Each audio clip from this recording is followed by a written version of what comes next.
Can't ride on the mountain bike. Can ride on my cyclocross bike.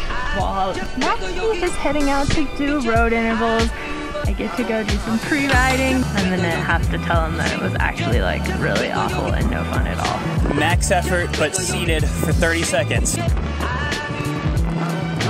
And interval done. Oh man. The only time I crashed on this, I straight up rode off the side.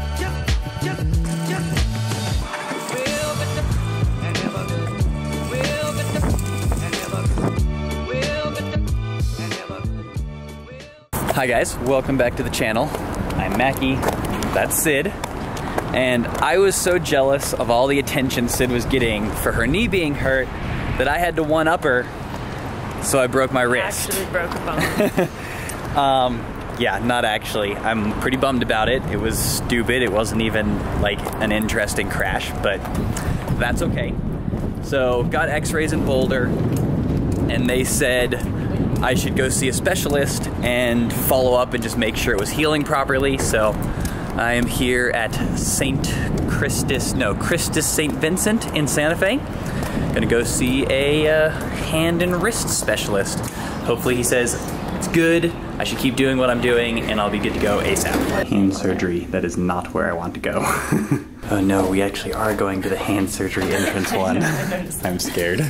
Well, it's a little bit inconclusive. The fact that it's feeling better is good. Doesn't seem to be any problem with riding my road bike, so that's good. But it could be as long as 6 weeks to be fully healed before I can start riding seriously and racing again, which is a bummer. Well, the appointment was fairly inconclusive. The fact that it is feeling better is a good sign. He seems pleased about that. Basically, it sounds like I need to wait 3 weeks, which will be after Angel Fire, so I'll have to miss Santa Fe and Angel Fire, get a follow-up appointment, and they'll probably do more x-rays at that point and see how it's looking. He's hoping I can get an MRI because there is a little bit of pain on the scaphoid still.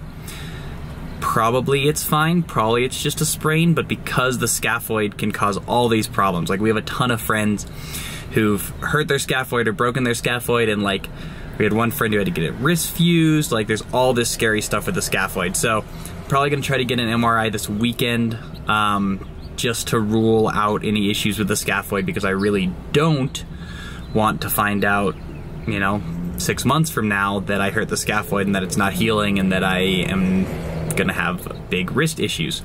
So fairly inconclusive, but the fact that it's feeling better is a good sign. Keep wearing the brace, get a follow-up appointment, so I'll keep you guys updated. Hopefully it heals well. MRI says nothing wrong with the scaphoid and I'm good to go. All right, I made it to Santa Fe Imaging. Gonna go get an MRI. This will be my first ever MRI, so hopefully they're gonna let Sid film and you can see the like wah machine come over me. I don't know, it's gonna be crazy. Oh, we can't bring our non-assistant dogs, that's sad. They wouldn't let me record in the MRI room, so no MRI images or video for you guys, but it's pretty boring. There was like a little thing that I had to put my hand in, and they closed that up, and then like tried to make me as comfortable as I could be, which is not that comfortable when you're like lying on a table on your stomach with your hand over your head. So then you slide it in the little tube, and it makes a lot of funny noises for about 25 minutes.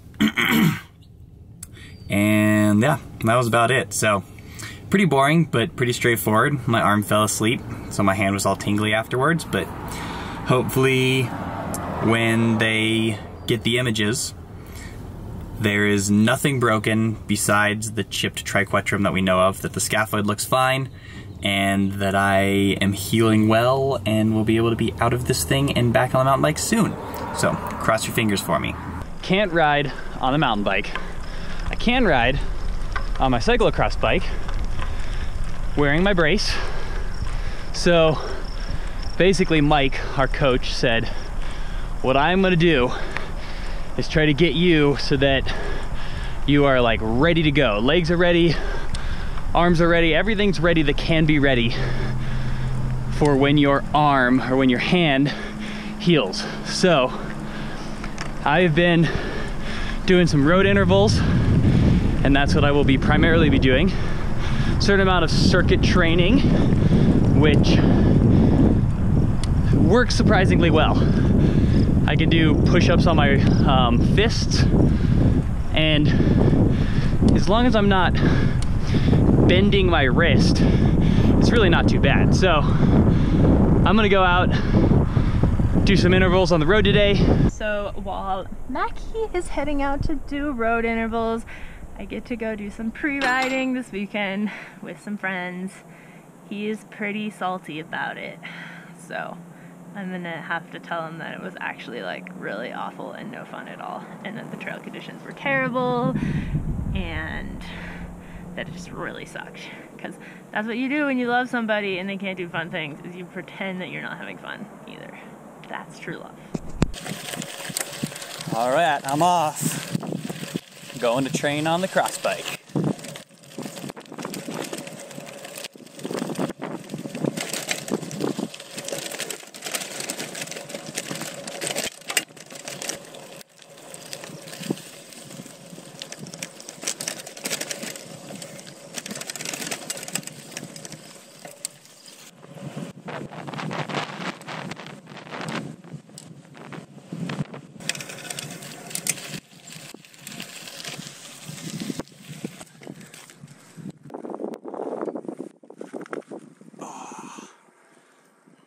I'm about 15 minutes into my ride. Figured I'd stop and stretch a little bit, wake the legs up, straighten them out or stretch them out. So the plan today is 3 30-second max sprints but seated, or max efforts but seated, and then 5 3-minute, basically, what would they be, like climbing repeat tempo or climbing repeat intervals. So basically 284 to 300 watts, so pretty hard. 3 minutes each, 2 minutes of recovery, and then the rest of the ride steady. But I found that once I warm up, do the intervals, and then head back to camp, it ends up being about an hour and a half. See, this is pretty terrible. Pushing up a hill. Steeper than it looks, guys, I promise. Do you want to go ahead? You want to follow me? Yeah. Okay. If I'm going too slow, just yell at me to go faster. Ah, dust cloud!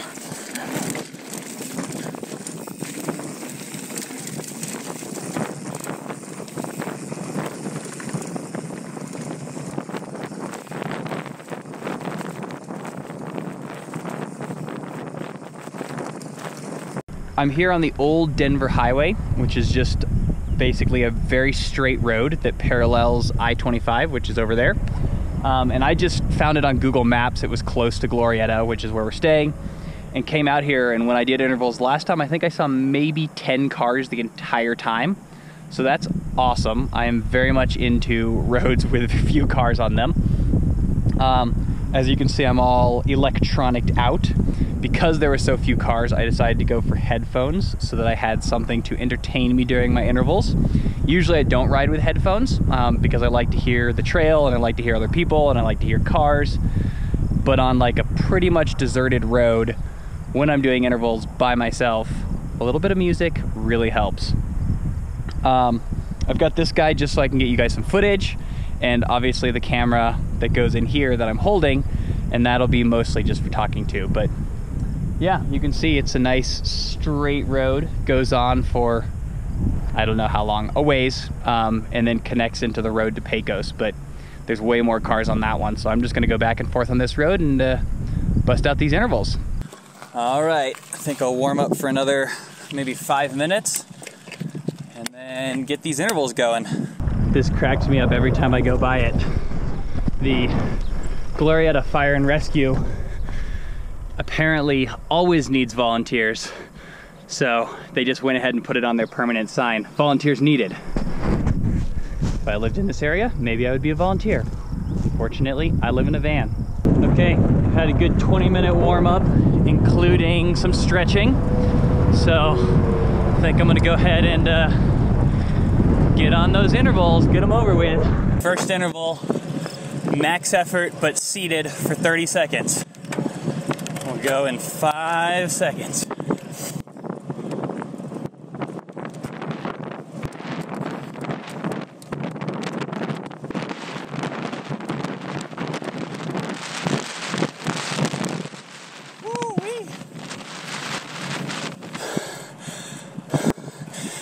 Oh man, those were hard. Well, those were the 3 seated max efforts, and they're hard. I almost think it's easier to do max efforts not seated, because you can use your arms and your core a little bit more, whereas the seated ones, it's like all leg. Oh man, pretty good though. I think the first one, 30 seconds, was averaged over 700 watts. Second was low 600s, and the last one was just under 600, like 599. So I'm pleased. Now I got a little bit of a break, and then the 3-minute ones.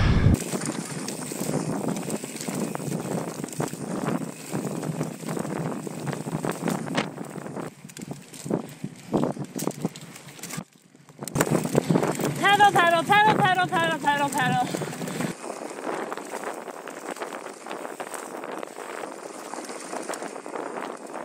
I'm really glad that this wrist issue still allows me to ride the road bike. Turns out hoods are the key, because I can, like in this position, my wrist stays straight, and it's the flexion, so like bending it back like that is what hurts. So that's why on mountain bike bars, like I have to weirdly bend my right arm, especially on mountain bike bars. So that's why it doesn't really work to ride the mountain bike, but on the hoods, I am good to go.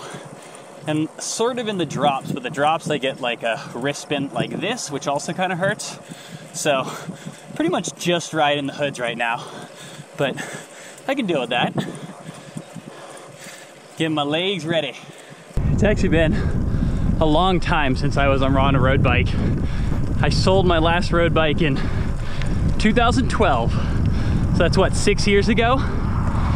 And I've pretty much been on the road since then.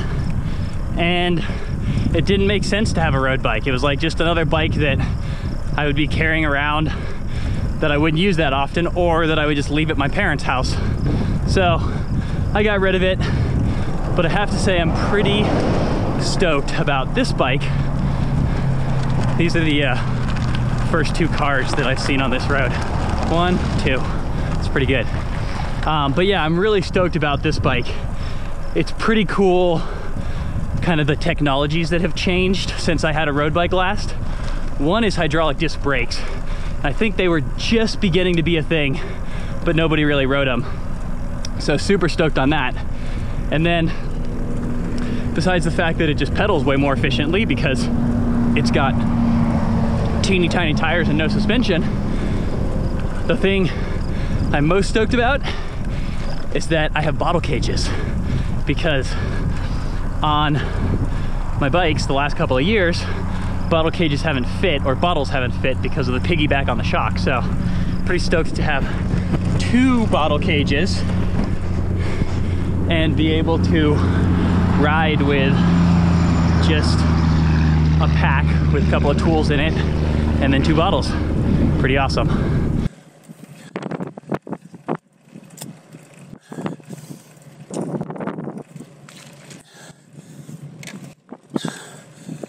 All right, time for the next interval. About to start first 3-minute interval of 5, and I have to stay between 284 and 300 watts, and then 2-minute break and the next one. So let's get this going.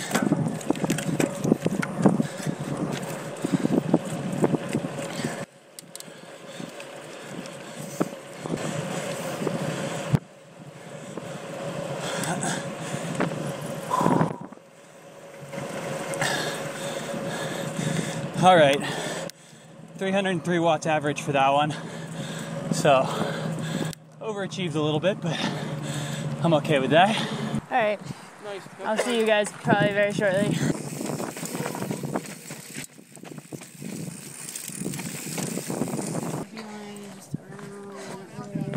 So, do you go over the lump?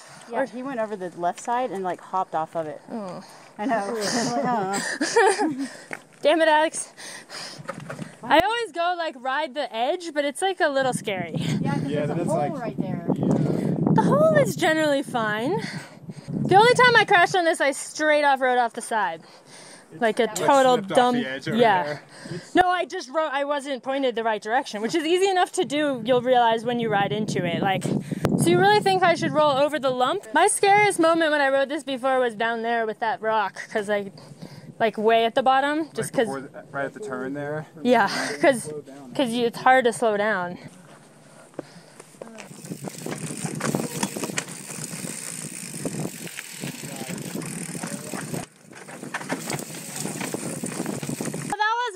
Nice. I'm glad you encouraged me to go over the hump because it wasn't bad at all. It's really weird because you can hear the cars over there on I-25. And so I keep like looking behind me, thinking that there's a car coming, but they're actually on a different road entirely. Whew. All right, legs, stretch it out. Oh.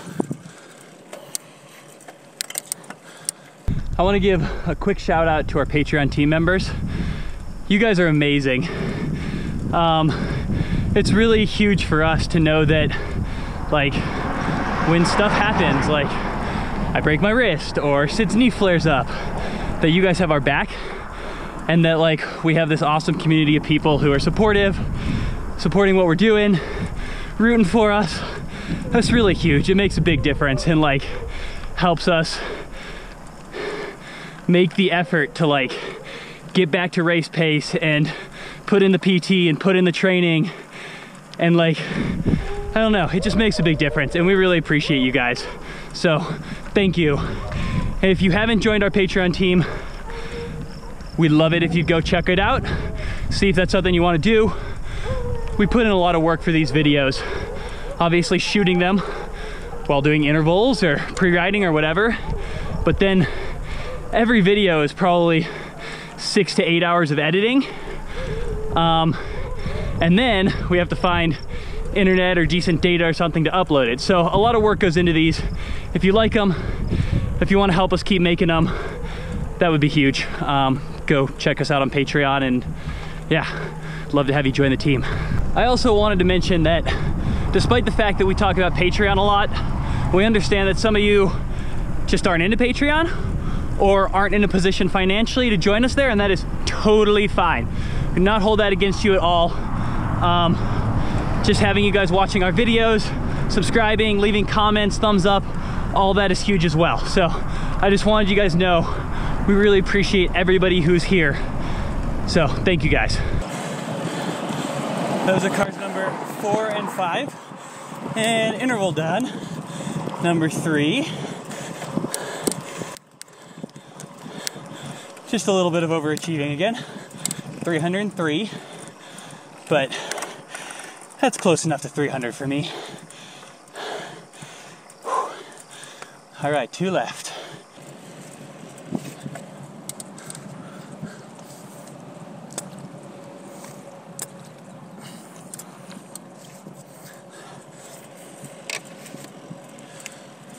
I forget sometimes how much or how helpful music can be when you're doing intervals. It just gives you something to think about, to distract you. Or like not even think about, but it's just there. Sort of gives you a little extra oomph. So these are the Jaybird X3 headphones, I believe. I really like them, wireless. They have good sound. Not that I'm really that much of an audiophile. I mostly just care about having sound. It doesn't have to be spectacular, but I think they're pretty good.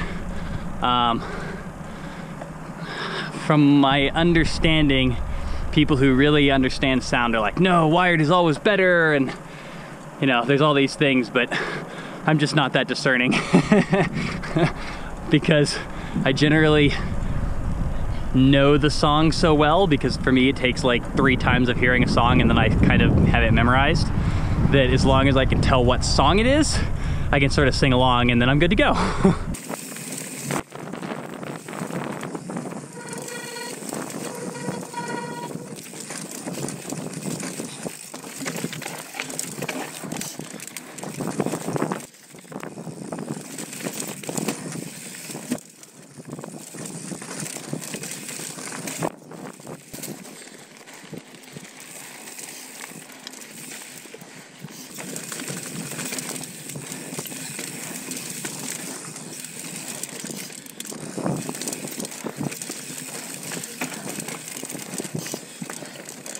This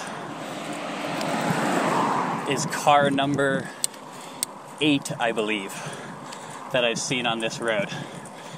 So, benefits of this road, there's nobody on it, which is awesome.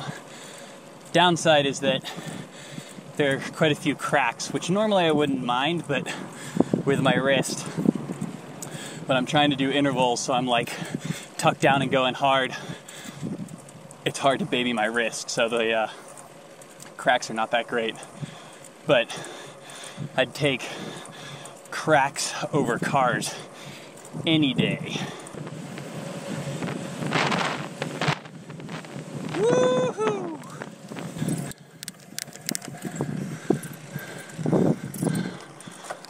All right, that was the intervals.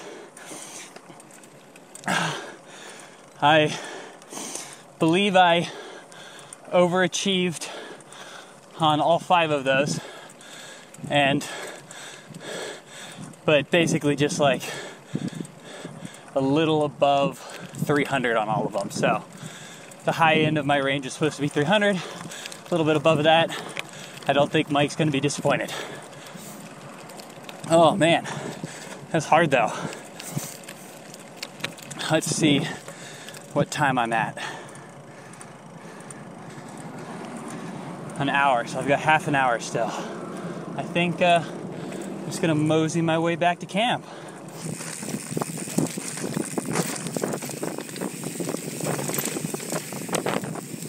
Woohoo!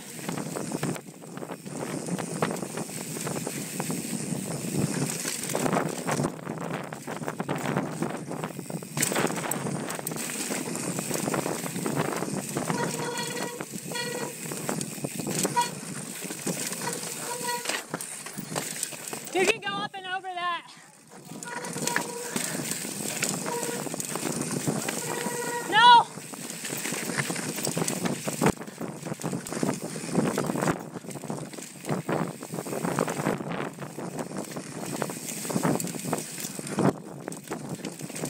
This is kind of cool. I figured I'd show you guys. So Sid and I ride Stages power meters, and also the Stages dash head unit. We've had a bunch of questions about that, but so Stages power meters, when I built up this bike, I didn't have an Ultegra power meter. So I was like, oh shoot, like how am I gonna do my intervals? Because they're based on power.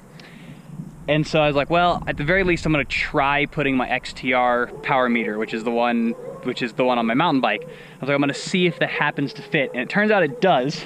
So I have Ultegra on this side and XTR on that side, and it fits no problem. So because I'm not on the mountain bike, I can just use this one until I get the Ultegra crank, and then I'll be able to have it on both of them. But because I'm not riding my mountain bike anyway, I just swapped it over. Good to go. It cracks me up when you're riding, you go from like one district to another and the pavement changes. It's even better when you go from New Mexico to Colorado, like when we're driving. It's like you cross the state line and the speed limit going into New Mexico drops 5 miles per hour and the roads get all bad. There's a crow eating some roadkill.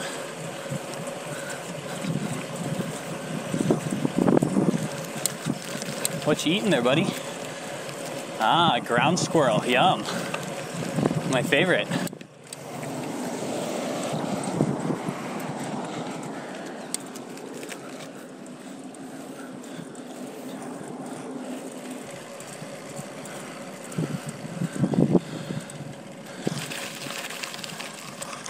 Every time I ride by this thing, I wonder what it is, so we're gonna check it out.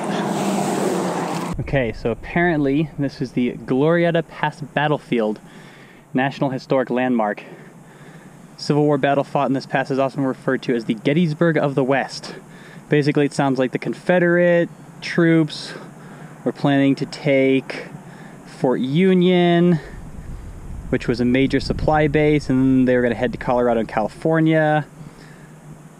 The Texas Vanguard captured Santa Fe, but then U.S. troops and Colorado volunteers burned down the Confederate supply camp and slaughtered their horses and mules. That's not very nice, but apparently it was effective because rebel troops retreated from New Mexico within 2 weeks.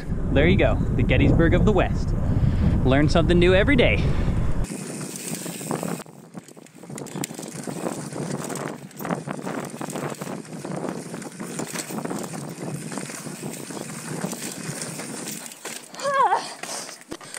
Oh, you're leaking. You got a hole. Yes, I hear that. Dang it. I think it was right on that. Sorry, I should have given you a little space. I didn't crowd you. Oh, it wasn't you. I just hit the square edge pretty hard. Where is that leak even? Oh, very close to the tree. But it would have worked. That little tree almost got you. I wonder if I hit that loose rock that's in there. I bet you did. Is your back tire? The first time, yeah. Okay, so here. So here you want to go like, yes, go ahead. I got very cute.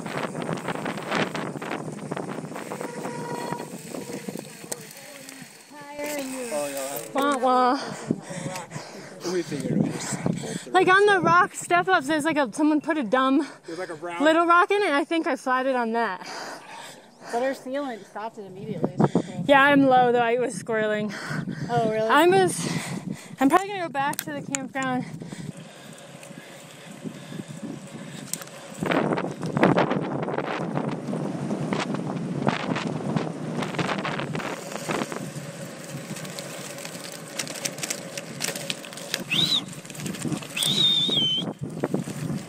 Hey, Sid, I gotta go catch her.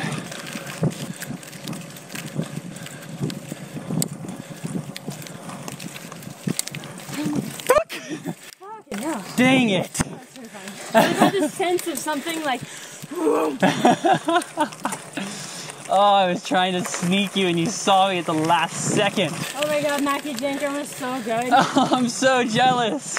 I don't think I've ever ridden a trail that was that fun in that good conditions. Oh, so jealous. Sure. Got my intervals done. Ran into Sid right at the end as I was climbing up the hill back to our campsite.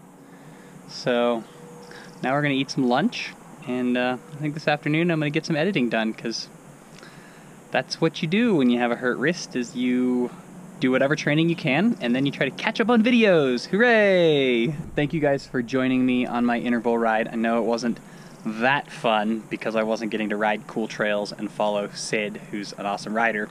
So a little bit more boring than that, but you know, that's sort of the way it goes, is sometimes you get injured and sometimes all you can do is go do intervals on the road, because otherwise you're just sitting around not doing anything. Thank you guys for tuning in. If you haven't subscribed, please do. And until next time, don't forget to be more awesome.